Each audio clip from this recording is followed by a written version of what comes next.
ആഷ്മി, നമുക്ക് അവിടെ നിന്ന് അപ്ഡേറ്റ് ചെയ്യാൻ കഴിയുന്ന കാര്യങ്ങൾ എങ്ങനെയാണ്? കാര്യം അവരുടെ കണ്ണീരൊപ്പാൻ എത്രയും പെട്ടെന്ന് നടപടികൾ വേണമെന്നാണ് വയനാട് ഒന്നടങ്കം ആവശ്യപ്പെടുന്നതെന്നാണ് ഞാൻ മനസ്സിലാക്കുന്നു. വിവരങ്ങൾ.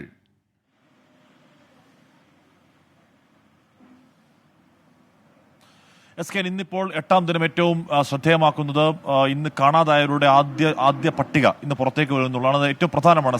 ഇപ്പോഴും 180 200 വരെ എന്ന സർക്കാർ സംവിധാനങ്ങൾ പറയുമ്പോൾ കാണാതായവരുടെ ഒരുപാട് പേർ അതിലപ്പുറമൊക്കെ ഉണ്ട് എന്ന് പ്രദേശവാസികൾ കൂടി പറയുന്ന പശ്ചാത്തലത്തിൽ ഏറ്റവും ഒടുവിൽ അപ്ഡേറ്റഡ് ആയിട്ടുള്ള അവിടെ സ്റ്റേഷനിൽ വന്ന പരാതികളടക്കം ചേർത്തുകൊണ്ട് ക്രോഡീകരിച്ച് ആദ്യമായി പുറത്തുവിടുന്ന ആ കാണാതായവരുടെ പട്ടിക ഏറ്റവും പ്രധാനമാണ്. ഇന്ന് വൈകിട്ട് മന്ത്രിസഭ ഉപസമിതി ചേരുന്നുണ്ട്.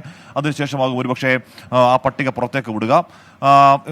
തെരച്ചിൽ വളരെ നേരത്തെ പറഞ്ഞതുപോലെ വളരെ ഊർജിതമായി തന്നെ ഈ ദിവസങ്ങളിൽ ഇന്ന് പുഞ്ചിരിമട്ടത്തടക്കം മുണ്ടക്കയിലും ചൂരൽമലയിലും ഒക്കെ വലിയ ഊർജിതമായ തെരച്ചിൽ നടക്കുന്നു.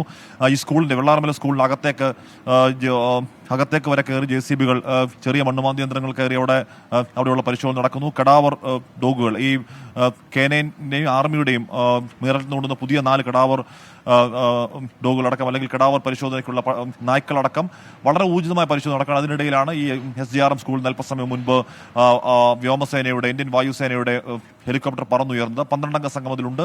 ഏതെങ്കിലും തരത്തിൽ ആ മേഖലയിലാണ് പക്ഷേ മൃതദേഹങ്ങൾ ഉണ്ട് എന്നിപ്പോൾ സംശയിക്കുന്നത്. അതിന് കാരണം അങ്ങോട്ടേക്ക് പോയ രക്ഷാപ്രവർത്തകർ, തദ്ദേശീയ രക്ഷാപ്രവർത്തകർ, സന്നദ്ധ പ്രവർത്തകരൊക്കെ അവിടെ പലയിടങ്ങളിലും മൃതദേഹങ്ങൾ അവർ റിക്കവർ ചെയ്തു. ചില സ്ഥലങ്ങളിൽ അവിടെ മൃതദേഹങ്ങൾ പാറയിടുക്കിൽ കണ്ടു, എടുക്കാൻ കഴിയാത്ത സാഹചര്യമുണ്ട്.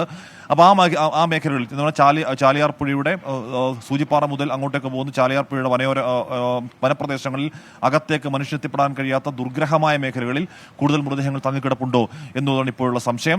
എന്തായാലും പുഞ്ചിരിമട്ടത്തെയും മുണ്ടക്കയിലെയും പരിശോധന 90% പൂർത്തിയാക്കി എന്ന് പറയുകയായിരുന്നു മന്ത്രി കെ രാജൻ. പക്ഷേ ബാക്കി 10% കൂടി പൂർത്തിയാക്കിയിട്ട് ദൗത്യം അവസാനിപ്പിക്കുന്നതിനെ കുറിച്ച് തൽക്കാലം ആലോചിക്കാനില്ല എന്നും സർക്കാർ സംവിധാനങ്ങൾ കൃത്യമായി തന്നെ പറയുന്നുണ്ട്. അങ്ങനെ ആലോചിക്കാനും കഴിയില്ല. കാര്യം ഈ 188 ഈ സർക്കാർ കണക്ക് തന്നെ മുഖവിലക്കെടുത്താലും 188 എന്നുള്ള കണക്ക് ഒരു ചെറിയ കണക്കല്ല. ഉറ്റവർ പോയിട്ടുണ്ടോ അതോ ഇവിടെ ജീവനോടെ എവിടെയെങ്കിലും ഉണ്ടോ എന്നുള്ള വലിയ ആശങ്കയ്ക്കുള്ള മറുപടിയാണ് ആ കണക്ക്. അപ്പോൾ ആ കണക്ക് അങ്ങനെ നിൽക്കുമ്പോൾ തെരച്ചിൽ നിർത്തുക ഏതാണ്ട് അസാധ്യമാണ്. അതോടൊപ്പം തന്നെ എടുത്തു പറയേണ്ട കാര്യം, ഈ ദിവസം മുതൽ ഇന്നിപ്പോൾ ആ ഷോക്ക് ഉണ്ടായി, അല്ലെങ്കിൽ കേരളം കൊണ്ട് ഏറ്റവും വലിയ മഹാദുരന്തം ഉണ്ടായി. ഇന്നിപ്പോൾ 8ാം നാളാണ്. മരിക്കാതെ രക്ഷപ്പെട്ടവർ, ജീവിച്ചിരിക്കുന്നവരുടെ മുന്നോട്ടുള്ള ഭാവിയെക്കുറിച്ചുള്ള ചിന്തകൾ കൂടി ഈ ദിവസങ്ങൾ നമ്മൾ ഈ പ്രദേശവാസികളോട് സംസാരിക്കുമ്പോൾ അവർ പറയുന്നുണ്ട്, ഞങ്ങൾക്ക് ഉണ്ടായ നഷ്ടം അത് അസാധ്യ നഷ്ടമാണ്. അത് ഞങ്ങളുടെ ജീവിതകാലത്ത് ഒരിക്കലും അതിൻ്റെ വേദന മാറാത്ത നഷ്ടമാണ്. പക്ഷേ ഞങ്ങൾക്ക് ജീവിച്ചിരിക്കുന്നവർക്ക് ബാക്കി മുന്നോട്ടുള്ള വഴി, ഈ നാട് പകുതി മുറിഞ്ഞു പോയ നാടാണ്.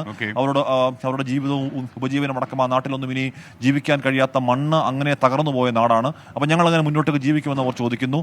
അതിന് മന്ത്രി പറയുന്ന മറുപടി ഒരു ചൂരൽമല മോഡൽ ഇവിടെ ഉണ്ടാകുമെന്നതാണ്. ചൂരൽമല മോഡൽ എന്ന് പറഞ്ഞാൽ അത് രാജ്യത്തിന് തന്നെ വലിയ മാതൃകയാകുന്ന എല്ലാ തരത്തിലും ഇവിടെ ഉണ്ടായിരുന്ന ടൗൺഷിപ്പ് മാതൃകയിൽ ഇവിടെ ഉണ്ടായിരുന്ന എല്ലാ സംവിധാനങ്ങളെയും അങ്ങനെ തന്നെ റീക്രിയേറ്റ് ചെയ്യാൻ ശ്രമിക്കുന്ന, അവരുടെ അതേ ആവാസ വ്യവസ്ഥയിലേക്ക് തന്നെ കാര്യങ്ങൾ എത്തിക്കുന്ന ഒരു ചൂരൽമല മോഡൽ ഉണ്ടാകും. അത് രാജ്യത്തിനും ലോകത്തിനും മാതൃകയാകുമെന്ന് സർക്കാർ സംവിധാനങ്ങൾ അവർക്ക് ഉറപ്പ് നൽകുന്നുണ്ട്. അവർക്ക് നഷ്ടമായ ഒരു വീട് മാത്രം നൽകിയാൽ പോലെ ഈ പറയുന്ന ഉപജീവനമടക്കം വേണം എന്നവർ ശരിയാവണ്ണം യുക്തിപൂർവ്വം ആവശ്യപ്പെടുന്നുണ്ട്. അത് അങ്ങനെ തന്നെയാണ് താനും. പരിമണി കൂട്ടി വെക്കുമ്പോൾ ഗൾഫിൽ പോയി കുറച്ച് പൈസ സമാഹരിച്ച് ഇവിടെ വന്ന് ചെറിയ സെന്റ് വീടൊക്കെ വെച്ചവരുടെ വീടും എല്ലാ സമ്പാദ്യങ്ങളും നഷ്ടമായി.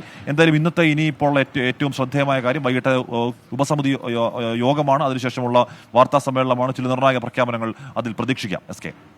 Okay, thank you. Ashmi Taj ഇബ്രാഹിമാണ് നമുക്കൊപ്പം ചേർന്നത്.